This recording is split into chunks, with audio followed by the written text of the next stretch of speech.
Hello everybody, welcome back to the second part of the strategy guide. Now I know I cut off a bit early on the other one, or not a bit early, I know I cut off sort of unexpectedly,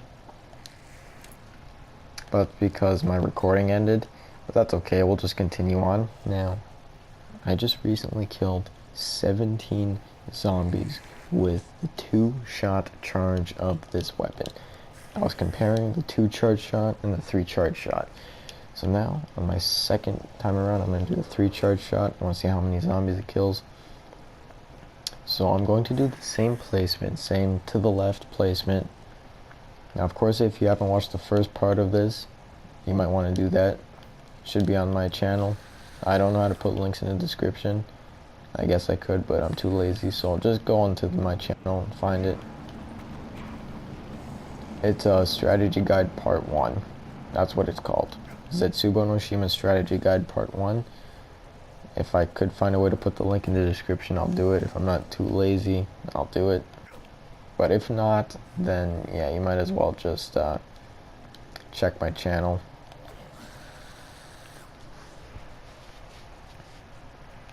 Okay. So we're gonna do the test now for this. Let's do it. See how many zombies the 3-shot charge can kill. So previously was 17, 861. Let's see how many it goes up to.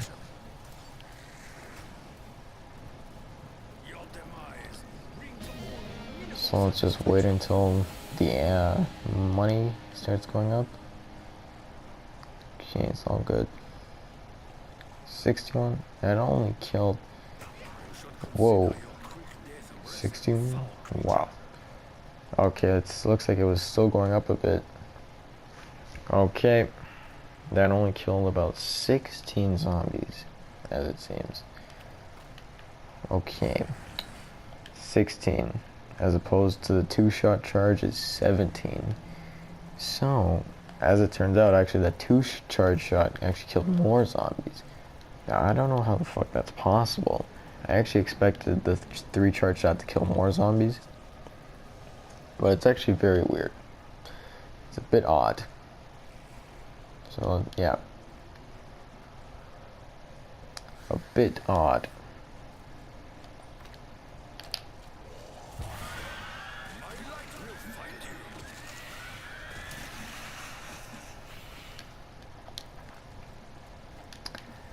Yes.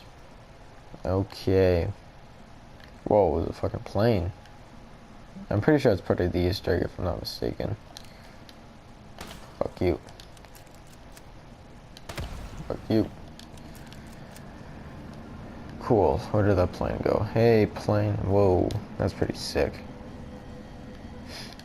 Yeah. Okay, so as it turns out, the 3-charge shot that actually killed less zombies. So you know what? We're just gonna stick with the 2-charge shot. He seems to be better anyway. Well, it's probably not better, but oh shit, we've got a good friend on our tail. Now, I was talking about this in the previous guide. It's good to have the marshals because they can kill the thrashers easily. That's exactly what we're going to use it for. Now, the thrasher tends to spawn in front of you a lot of the time.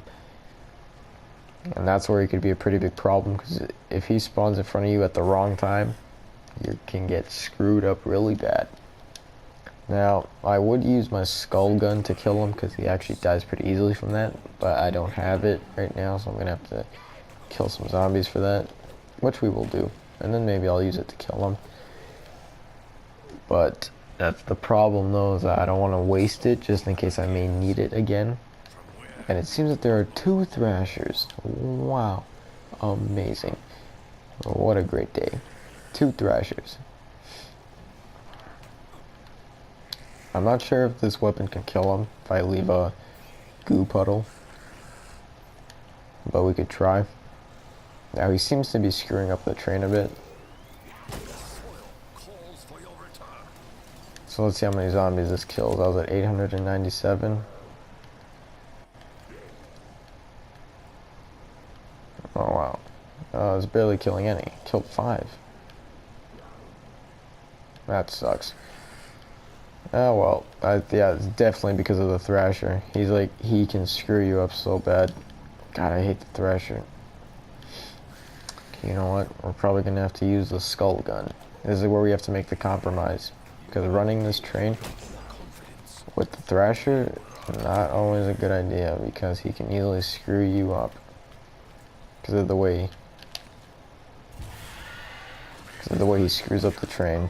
So let's kill him now. Whoop, this is a lot of close calls right here.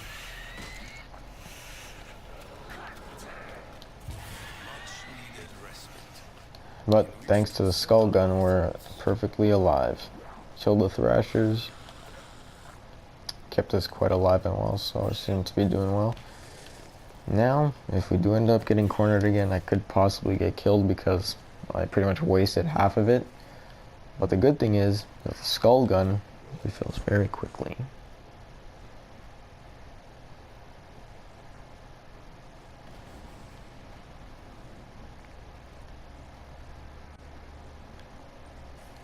Okay.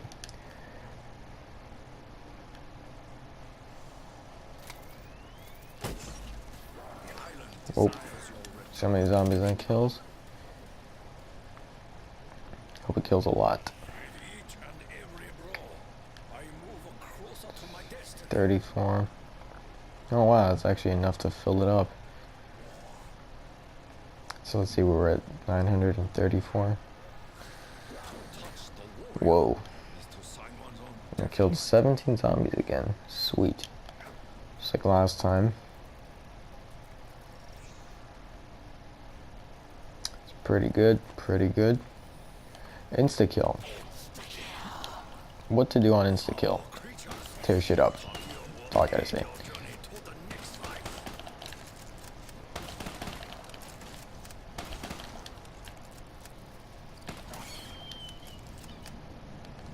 Alright, that went well. But yeah, if you pretty much get an insta-kill, might as well take advantage of it. Might as well take advantage of it. It's a good idea.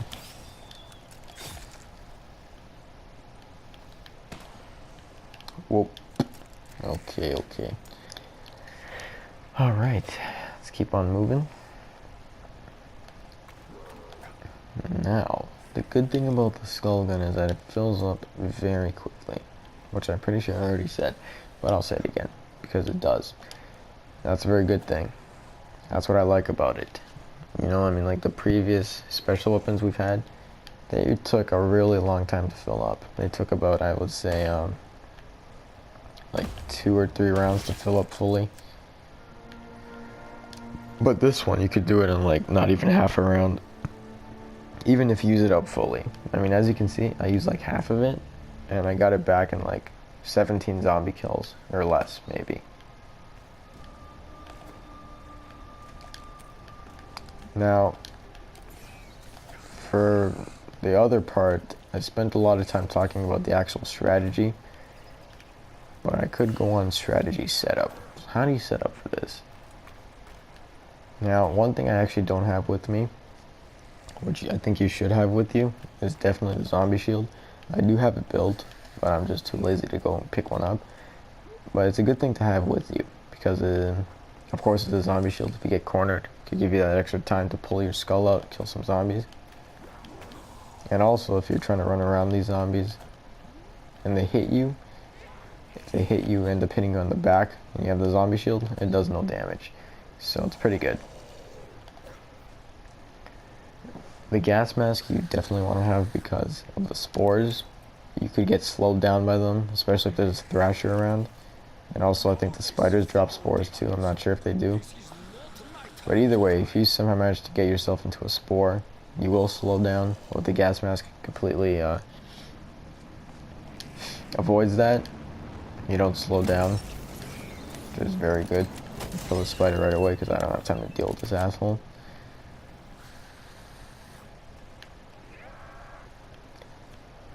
And also, how to set up to get these weapons. Now obviously, the Marshal, you have to get it from the box, or you can get it from those special plants that drop items.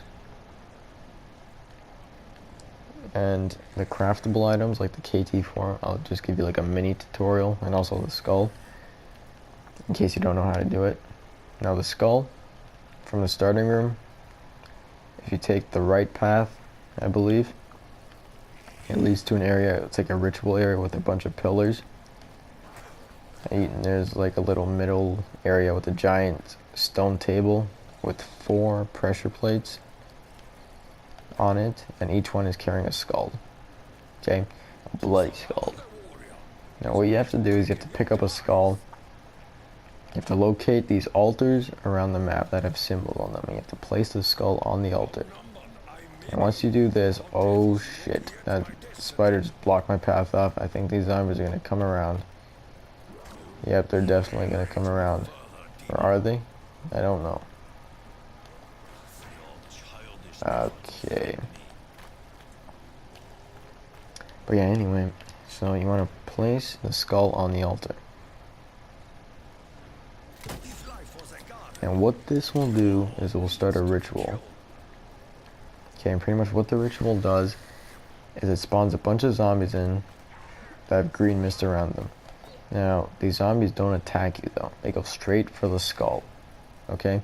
They start attacking the skull. These are like special zombies. They're not part of the round, and you don't get points for killing them. They start attacking the skull, and if they do too much damage to the skull, you fail the ritual, and you have to start again next round. You have to do it again next round. But if you successfully manage to hold off the zombies by killing them for like 30 seconds to a minute, then the ritual is completed. You can pick the skull up. It's all fresh and new without any blood on it. And then pretty much you go put it back down where you got it from on the pressure plate. And then that ritual is done for that specific skull. And you do that 4 times. Now you have to do it one at a time though. You can't take all the skulls, put them on all the altars at once. I mean, I think you could if you have 4 players doing it, but if you're on solo, you have to do it one at a time, of course. And also, is that you can't put the skull down on any altar around the map. Each altar has a symbol on it, and each of the pressure plates holding the skulls also has a symbol on it. So you have to find the symbols that match. You have to find the symbol on the skull that corresponds to the symbol on the altar, and that's the altar you have to put it on. So you have to find the corresponding symbols. The symbols do switch every match though, on the altars that is. They do switch, so a skull, you may have to put them down on different altars each match. They're not always going to be the same. So you do have to check each altar individually. You have to check what the symbol is. You have to go back and get the skull and get the skull with that right symbol, the corresponding symbol, and then you have to go put it on that specific altar. So that's how it works. And of course you could always just pick up a random skull and hope you're just lucky enough that you got the right symbol, depending on which altar you're going for. Or of course you could just pick up a random skull, go around the map until you find the right altar.